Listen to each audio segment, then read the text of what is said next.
सभी के पास है। उसको ठीक मौके को कोई कोई समझ पाते हैं और कोई कोई देख पाते हैं कि उसके मौके को देख लेते हैं, समझ लेते हैं, उसका ठीक उपयोग कर लेते हैं, वही नफ़े में रहते हैं। बाकी लोगों की ज़िंदगियाँ तो ऐसे ही व्यतीत हो जाती हैं, जानवरों की तरीके से पेट भरने में और बच्चे पैदा करने में। दो कामों में ही चिड़िया का, जानवर का, मनुष्यों का, पशुओं का, सबका समान रूप से समय व्यतीत हो जाता है। लेकिन उसका सुयोग और सौभाग्य उठाना उन्हीं के हिस्से में आया है जो मौके को ठीक तरीके से समझ पाते हैं और ठीक तरीके से इस्तेमाल कर लेते हैं। रेलगाड़ी टाइम पर आती है, टाइम पर आप जा पहुँचे प्लेटफार्म पर तो आप सवार हो सकते हैं, और अगर चूक जाए तो 24 घंटे इंतजार देखिए, कल गाड़ी आएगी, देखा जाएगा टिकट भी बेकार हो गई, कल नई टिकट खरीदनी पड़ सकती है। इस तरीके से समय को ध्यान में रखना हमेशा आवश्यक है।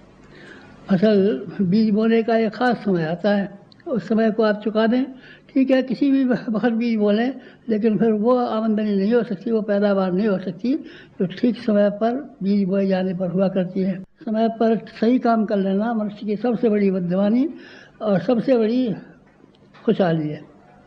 आपके लिए भी ये समय ख़ास समय है, ख़ास समय है। इस समय को अगर आप पहचान लें और उसका ठीक उपयोग कर लें तो आप समझिए आप बड़े भाग्यवान निकले और आपने अपने जीवन को सार्थक कर लिया। समय रूपी संपदा को पा करके आप निहाल हो गए। अगर आप मौके को समझ नहीं पाए, देख नहीं पाए और किस समय पर क्या करना चाहिए इस बात को आपने भुला दिया तो आपको पश्चाताप के अलावा और कुछ हाथ लगने वाला नहीं है। ये बड़ा कीमती समय है। कैसा कीमती समय है? ऐसा कीमती समय है कि एक बार रामचंद्र जी के ऊपर मुसीबत आई थी और उन्होंने बंदर से कहा था, हनुमान जी से कहा था, सुग्रीव से कहा था, भाई हमारी मदद करो। हनुमान जी चले गए मदद करने के लिए रामचंद्र जी की। तो हनुमान जी बंदर सुग्रीव के यहाँ नौकरी करते थे, किसी तरीके से अपना गुजारा करते थे। लेकिन जब रामचंद्र जी के पुकारने पर चले गए, मौके को उन्होंने पहचान लिया, तो क्या परिणाम हुआ? फिर वो ऐसे बड़े हो गए जैसे सारी ज़िंदगी भर में कभी नहीं थे। उन्होंने पहाड़ को उखाड़ा, उन्होंने समुद्र को लांघा, उन्होंने लंका को जलाया, उन्होंने राम राज्य की स्थापना के लिए सारे का सारा जीवन लगाया और अपने आप में धन्य हुए और उनकी पूजा ज़िंदगी भर हो पाती है। और उस समय हनुमान जी चूक गए होते और रामचंद्र जी को ये कह दिया होता, साहब इस समय तो फुर्सत नहीं है, साल भर बाद देखा जाएगा, अभी तो हमको नौकरी से छुट्टी नहीं मिल रही है, अभी तो लड़की का ब्याह भी नहीं हुआ है, अभी तो ये काम खाली पड़ा हुआ है। तो हनुमान जी उस मौके को चुका देने के बाद में सुग्रीव के यहाँ नौकरी ही करते रहते और बंदर के बंदर ही बने रहते। फिर हनुमान जी देवता के रूप में फिर शायद प्रकट हो पाते। मौके का लाभ उठा लिया, मौके का लाभ उठा लिया, उन्होंने भी उठाया और किसने उठाया, और ढेरों ने मौके का लाभ उठाया। मौका कौन सा होता है? मौका उसे होता है जब भगवान पुकारता है, और सामान्य समय वो होता है जब मनुष्य भगवान को पुकारता है। मनुष्य भगवान को पुकारता रहता है, पैसा दीजिए, बाल बच्चे दीजिए, मुकदमे में से छुड़ा दीजिए, झगड़े में से मिटा दीजिए, बीमारी दूर कर दीजिए। ये मनुष्य अपनी मुसीबत के लिए भगवान को पुकारता रहता है। ठीक है, भगवान कुछ दिया भी करता है, ये बात नहीं कि मना ही कर देता हो। भिखारी हमारे दरवाजे पर आते हैं तो हमेशा मना नहीं कर देते, किसी को कुछ रोटी दे देते हैं, किसी को पैसा दे देते हैं, कुछ दे करके उसको विदा कर देते हैं। लेकिन एक मौका ऐसा भी आता है जब मांगने के लिए कोई बड़ी शक्ति आती है, और शक्ति के जब बड़ी शक्ति आ जाए तो दे देने के बाद में सब धन्य हो जाता है। राजा इंद्र, उनके पास महर्षि दधीच के पास हड्डियाँ मांगने आए, उन्होंने हड्डियाँ निकाल के दे दी। ठीक मौका देखा कि ये हड्डियाँ तो देनी पड़ती हैं, बुखार में आदमी मर जाते हैं, एक्सीडेंट में कई बार मोटरों के आगे आ जाते हैं, रेलगाड़ियों के आ जाते हैं, हड्डियों का चूरा निकल जाता है, रोज़ घटनाएँ होती हैं बीच में आदमियों की। लेकिन दधीच जी ने खुशी ठीक मौके पर ऊँचे उद्देश्य के लिए अपनी हड्डियों को प्रदान कर दिया। उसका परिणाम बहुत शानदार हुआ। क्या शानदार हुआ? महर्षि दधीच धन्य हो गए, राजा इंद्र धन्य हो गए, और वृत्तासुर से मुसीबत से सारे दुनिया अपने आप को ताड़ पाने के बाद में धन्य हो गई, देवता धन्य हो गए। दधीच ने ठीक मौके पर ठीक काम किया। रामकृष्ण परमहंस, वो एक लड़के के पास गए, उसके यहाँ आया करता था बार बार, तो उनके यहाँ जा पहुँचे। उन्होंने कहा, नरेंद्र, इस वक्त मुझे बहुत सख्त ज़रूरत है, तू इम्तहान देने में लगा हुआ है, पढ़ाई में लगा हुआ है, और मेरा कितना काम अर्ज हो रहा है तेरी समझ में नहीं आता। उसने कहा, स्वामी जी, तो मैं आपके साथ चलता हूँ, अब जहाँ कहीं भी लगा देंगे वहीं जा पहुँचूँगा। विवेकानंद स्वामी रामकृष्ण परमहंस के पास चले गए। विवेकानंद गए थे नहीं, रामकृष्ण परमहंस लिवाने के लिए आए थे, कहने के लिए आए थे, दोस्त हमारे साथ चल, हमारा बहुत ज़रूरी काम पड़ा हुआ है। भगवान भी मांगने आते हैं कई बार, इंसान तो मांगते ही रहते हैं भिखारियों की तरीके से, हमको ये दीजिए, वो दीजिए, ये दीजिए, वो दीजिए, लेकिन कभी कभी ऐसे मौके भी आते हैं जब भगवान मांगने आते हैं। और ये इसलिए बताइए कि ठीक उसी तरह का मौका इस समय भी है। अगर इस समय के मौके पर आप चूक जाते हैं तो फिर हमेशा पछताना ही पछताना आपके हाथ में रह जाएगा। फिर आप ये सौभाग्य दोबारा जो प्राप्त करना चाहिए फिर आप कर नहीं सकेंगे।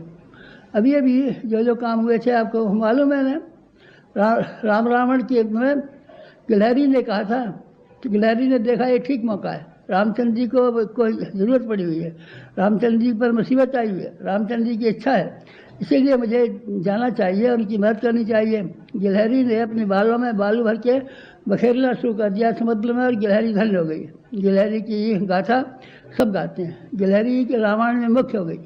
गिलहरी के फोटो छपते हैं, गिलहरी के वंशज और औलाद के पीठ पर काले निशान पाए जाते हैं जो रामचंद्र जी के हाथ के फिरने की वजह से बने थे। ये कैसे हो गया? ठीक समय पर ठीक काम को उन्होंने किया। और किन किन ने किया? रीछ वानरों की घटना तो आपको याद ही है। भगवान गौतम बुद्ध के साथ में जो भिक्षु सेना में शामिल हो गए थे, वो उन्होंने उसी समय के धर्मचक्र प्रवर्तन के लिए बड़ी सी भूमिका निभाई। जो उस समय नहीं आए वो रह गए। इसी प्रकार से अन्य आंदोलन हुए हैं, उनमें जो आ गए रीछ बंदर जो रामचंद्र जी की सेना में भर्ती हो गए वो हो गए। और उनको फिर कितना सौभाग्य मिला, कितना उनका नाम लिया जाता है। जो नहीं आए ढेरों उधर रहे होंगे, रीछ रहे होंगे, बंदर रहे होंगे, लोमड़ियाँ रहे होंगी, खरगोश रहे होंगे, हाथी रहे होंगे, शेर रहे होंगे, लेकिन उन्होंने उस हिस्से में भाग नहीं लिया। अपने अपने माधव में अपने अपने घरों में बैठे रहे। तो फिर क्या रहा उनका? वो बेचारे वैसे ही रह गए, जानवर के जानवर, और रीछ और वानर देवता हो गए। और उनके रामचंद्र जी के साथ में विमान में बैठ करके अयोध्या पहुँचे, सभी लोग को चले गए। ये मौका उन्हीं का था। हनुमान की तरीके से अर्जुन का भी ऐसे ही था। अर्जुन गीता में ये कहता था मैं भीख मांग करके खा लूँगा और अपना गुजारा कर लूँगा, मुझे क्या अटकावे लड़ाई लड़ने से। लेकिन भगवान ने कहा नहीं, हमको आवश्यकता है, तुमको आवश्यकता नहीं है भली से, तुम तो अपना गुजारा कर लोगे, दुकान खोल के भी गुजारा कर लोगे, पर हम कैसे गुजारा कर लेंगे? हमको तो भारत को महाभारत बनाना है, बड़ा महाभारत भारत को विशाल भारत के रूप में परिणत करना है, उसमें तुम्हारी आवश्यकता है। अर्जुन पहले तो आनाकानी करते रहे, पीछे उन्होंने कहा करिष्ये वचनं तव, आपका कहना मानूंगा और चलूँगा। बस यही घटना हमारे जीवन की है। हमारा जीवन जो आज बसंत पंचमी के दिन आप लोगों के सामने आया, इसकी क्या विशेषता है? इसकी कोई विशेषता नहीं है, एक विशेषता है। कौन सी? करिष्ये वचनं तव। एक ऐसी सब शक्तिवान सत्ता ने आह्वान किया और यह कहा तुम्हारे पास जो कुछ भी है, क्या चीज़ है हमारे पास क्या था? कुछ भी नहीं है, समय था, खाली समय को हमने उनके चरणों पर रख दिया और ये कहा कि हम आपके साथ साथ चलेंगे, जो आप आज्ञा देंगे वही करेंगे। बस वैसा ही हुआ। सारी ज़िंदगी उसी प्रकार से बीत गई। हमने क्या पाया, क्या खोया, आप समझते हैं ना? हमने गंवाया है कुछ? क्या गंवाया है? कुछ भी गंवाया नहीं। आप हमारे गांव चले जाइए, देखिए कि हमारे साथ के पैदा हुए लोग और दूसरे लोग, कोई दुकान कर रहा है, कोई व्यापार कर रहा है, कोई खेत कर रहा है, जैसे कि तैसे मामूली आदमियों की ज़िंदगी जी रहे हैं। हम मामूली आदमी की ज़िंदगी जी रहे नहीं, हम अच्छी ज़िंदगी, शानदार ज़िंदगी जी रहे हैं। फिर ये कैसे हुआ? ठीक समय पर ठीक वस्तु का ठीक पात्र के हाथ में समर्पण। आज उसी की मांग है। युग बदल रहा है। सवेरा निकलने वाला है, रात्रि समाप्त होने वाली है, फूल खिलने वाले हैं, चिड़िया चहचहाने वाली है, प्रातःकाल से उषा का आविर्भाव होने वाला है। ऐसे पुण्य समय में, प्रभात काल में आपको उठने की ज़रूरत है, चेतने की ज़रूरत है। मुर्गा बांग लगाता है, कहता है प्रातःकाल हो गया, उठिए। मंदिरों में शंख और घड़ियाल बजते हैं और ये कहते हैं उठिए। मस्जिदों में अजान लगाई जाती है और कहता है उठिए, सोइए मत। सोने का समय नहीं है, पड़े रहने का समय नहीं है, वक्त को बर्बाद करने का समय नहीं है। ठीक ऐसा ही समय ये है। ये समय बर्बाद करने का नहीं है, ये समय गंवाने का नहीं है, ये समय अपने पेट भरने का नहीं है, ये समय बहानेबाजी करने का नहीं है, ये समय लोभ का नहीं है, ये समय मोह का नहीं है। ये समय उसका है कि हमको नए विश्व की नई संरचना के लिए अपने समय को और शक्ति को लगाए। बस एक ही मांग है, अगर आप मौके को समझ पाएँ, समय को दे पाएँ, तो आपका कुछ काम हर्ज होने वाला नहीं है। ये आपका भय है, बेकार का भय है कि हम चले जाएंगे तो हमारे बाल बच्चे भूखे मर जाएंगे, हमको ये मुसीबत आ जाएगी, हमारा ये काम हर्ज हो जाएगा। ये आपकी मन की कमज़ोरी है। शुद्धम हृदय दौर्बल्यम, ये आपके हृदय की दुर्बलता के अलावा और कुछ भी नहीं है। इस समय की मांग ये है कि आप अपने समय का, अपने श्रम का, अपनी शक्ति का बड़े से बड़ा भाग समाज की संरचना के लिए, महाकाल के पुकार को पूरा करने के लिए, युग की चुनौती स्वीकार करने के लिए अपने आप को लगाएं, पेश करें। अपने आप को लगाएं। क्या काम करें? ढेरों के ढेरों काम करने के लिए करें। काम की आपको क्या बताएं? आप जहाँ रहते हैं उसमें से ही पेट भरने के लिए थोड़ा समय चाहिए आपको। उस समय को बचाने के बाद में जहाँ आप रहते हैं वहाँ भी बड़ा काम कर सकते हैं। आप ज़्यादा समय लगाना चाहें तो हमारी शक्तिपीठ है। हमारा पेट कैसे भरेगा बाबा? पेट मत चल रहा है। पेट नहीं, आदमी की नीयत खराब है। आदमी का पेट की कोई समस्या नहीं है। किसी के सामने समस्या नहीं है। चिड़िया के सामने पेट भरने की कोई समस्या नहीं है। हाथी के सामने पेट भरने की कोई समस्या नहीं है। किसी के सामने कोई पेट भरने की समस्या नहीं है। फिर इंसान के सामने पेट भरने की समस्या क्या आएगी? आपके बहानेबाजी मत बनाइए। पेट भरने की हमको दिक्कत पड़ेगी और हमारा ये गुजारा कैसे होगा और हमारी जिम्मेदारियाँ कौन पूरी करेगा और हमारे घर का क्या होगा, या बहानेबाजी मत बनाइए। आप नहीं भी रहेंगे, मर जाएंगे, तो अभी आपके बच्चों का पालन होगा, आपके घर वालों का पालन होगा। आपके बिना कोई भूखा नहीं मरने वाला है। आपने हो तो विश्वास करके देख लीजिए। आज इसी की पुकार है। आज कुछ कहना है आपसे और कुछ कहना नहीं है। एक कहना है कि आप समय का थोड़ा हिस्सा अपने खर्च के लिए रखिए, ज़्यादा हिस्सा समाज के लिए लगाइए, देश के लिए लगाइए, धर्म के लिए लगाइए, जन जागृति को के लिए लगाइए और लोक मंगल के लिए लगाइए। इस काम के लिए आप समय लगाएंगे तो मैं आपको यकीन दिलाता हूँ कि आप नफ़े में रहेंगे। हम नफ़े में रहे। आप विश्वास कीजिए, हमारी गवाही देख लीजिए और महापुरुषों की गवाहियाँ देख लीजिए। गांधी जी ने वकालत की होती तो गांधी जी वकील के वकील लगे होते। विनोबा ने अगर उसी तरह का ज़िंदगी जी होती है तो शायद कई अध्यापक तो लगे होते। सरदार वल्लभ भाई पटेल मामूली वकील से वकील रहे होते। लेकिन सारे के सारे महापुरुषों ने अपने आप को लोकमंगल के लिए आगे बढ़ाया तो नफ़े में रहे। नुकसान में तो नहीं रहे, नहीं, कोई नुकसान में नहीं रहा। महापुरुषों में से एक भी नुकसान में से नहीं रहा। आप लोगों में अगर साहस हो, आप लोगों में त्याग की भावना हो और आपकी विवेकशीलता जगी हो, अगर आप मौके को पहचानते हो, तो आप समझ लीजिए ये युग संधि की बेला है। युग बदल रहा है। इस समय में आप जैसे भावनाशील व्यक्तियों की बेहद आवश्यकता है। आप समय दीजिए। आप जन जागरण के लिए खड़े हो जाइए। नारी जागरण के लिए आपको समय लगाना है। नारी को जागे बिना मनुष्य जाति अधूरी रहेगी, पुरुष अधूरा रहेगा, दुनिया अधूरी रहेगी। आधी दुनिया कैद खाने में पड़ी रहे तो बाकी दुनिया किस तरीके से उठेगी? गरीबी उन्मूलन के लिए हमको बड़ा काम करना है।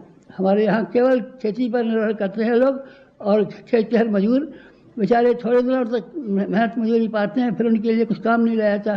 कुटीर उद्योग का विकास करना है। कुटीर उद्योग हमारे देश में किसी के सहायक बन सकते हैं। उसके लिए आपको काम करने की आवश्यकता है। आपको और क्या करना है? स्वास्थ्य संगठन के लिए खड़े हो जाना है। हर आदमी कमज़ोर होता चला जा रहा है, हर आदमी बीमार होता चला जा रहा है, क्योंकि रहन सहन के बारे में, खान पान के बारे में, आहार विहार के बारे में उसको जानकारियाँ नहीं है या तो अभ्यास नहीं है। स्वास्थ्य संगठन हमारा कार्यक्रम है।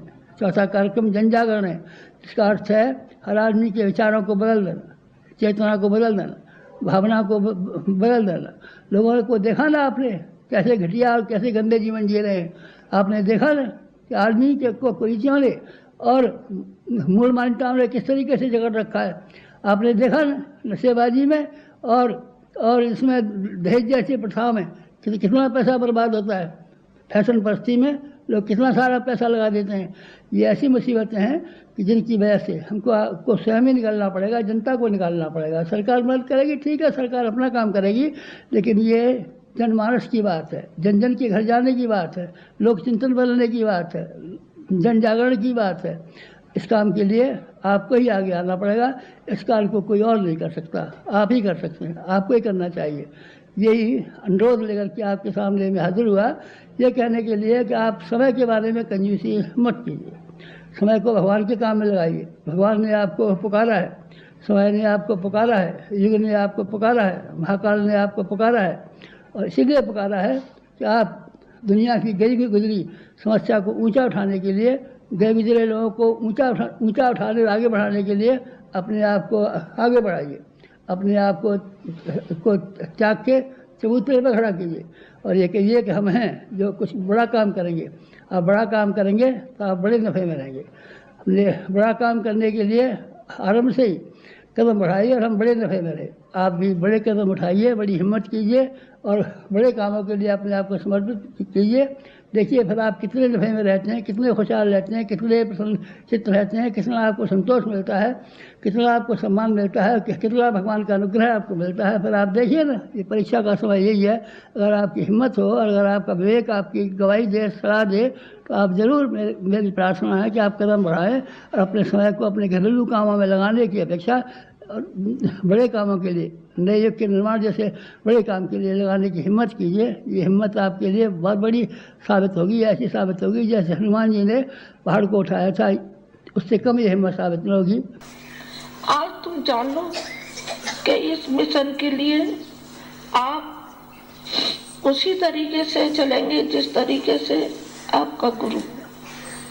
इस मिशन के लिए उन्होंने तिल तिल अपने को गला दिया और अपने को समाप्त कर दिया। इसके लिए आपको समाप्ति के लिए तो नहीं कहा जा रहा है, लेकिन आपको मिशन के लिए कहा जा रहा है कि आप इस मिशन को दिनों दिन बढ़ाते हुए चले जाएंगे, कदम से कदम मिलाते हुए चले जाएंगे। आप बहनों को भी ऊंचा उठाएंगे। आप स्वयं ही जितने हैं उतने नहीं रहेंगे, बल्कि आप ऊंचे उठते हुए आपका मनोबल, आप आगे आगे की पंक्ति में चलेंगे। मुझे बहुत खुशी होगी कि मेरे बालक हिम्मत वाले हैं, साहस वाले हैं, बुज़दिल नहीं है, कायर नहीं है, ये बकरी के बच्चे नहीं है, ये तो शेर के बच्चे हैं, ये तो एक संत की संतान है, ये ऋषि की संतान है और उस महापुरुष की संतान है। वो संतान है मेरी, मुझे गर्व होगा। आप हमारे पद चिन्हों पर चलना बेटा। मुझे आज यही कहना था और ये कहना था कि आज का दिन बड़े आत्मचिंतन का ये दिन है कि एक गुरु के जीवन में एक गुरु ऐसा आया जिसने कि जीवन भर उन्होंने अपने गुरु का निर्वाह किया। आप अपने कष्ट कठिनाइयों में उतने लिप्त मत रहना। तुम्हारी कष्ट कठिनाइयां हल हो सकती होंगी तो कर देंगे, और नहीं हो हल हो सकती होंगी तो अपने प्रारब्ध के लिए आप निर्भय होकर के, खड़े होकर के, आप हिम्मत से खड़े रहिए कि ये दुनिया तो आनी जानी है। ये कष्ट कठिनाइयां तो लगे रहते हैं, मुकदमेबाजी भी लगी रहती है, व्यापार में भी घाटा नफा होता रहता है, नौकरी में भी कुछ दिक्कतें आती रहती हैं तो आती रहने दो उनको। वो आएंगी, अपने तरीके से आएंगी और हम अपनी तरीके से चलेंगे। आप अपनी तरीके से चलना, आप कष्ट कठिनाइयों की ओर मत देखना। आपके कष्ट कठिनाइयां तो हमारी अपनी कष्ट कठिनाइयां हैं। जब गुरुजी ने आपको उबारा था तो हम नहीं आपको कर रहे हैं। अब तो माँ भी और पिता भी, मैं दोनों हूँ ना तुम्हारी, दोनों हूँ, तुम्हें ध्यान रखूंगी और वो भी परोक्ष रूप से तो आपका सबका ध्यान रखे ही हुए है। मुझे आज के दिन आपसे यही उम्मीद करनी थी कि आप जिस तरीके से बसंत सारे में लहलाता हुआ चला जाता है, आपकी नस नाड़ियों में, आपके हृदय में भी ये बसंत बयार ऐसी आनी चाहिए जिस तरीके से बसंती फूल खिलते हुए चले जाते हैं और सारे में बसंत ही बसंत हो जाता है। आपके हृदय में भी भगवान करे ऐसा ही बसंत आता हुआ चला जाए, मुस्कुराते हुए, हंसते हंसाते हुए और अपने कार्य के लिए शपथ लेते हुए, मिशन के लिए संकल्प लेते हुए आप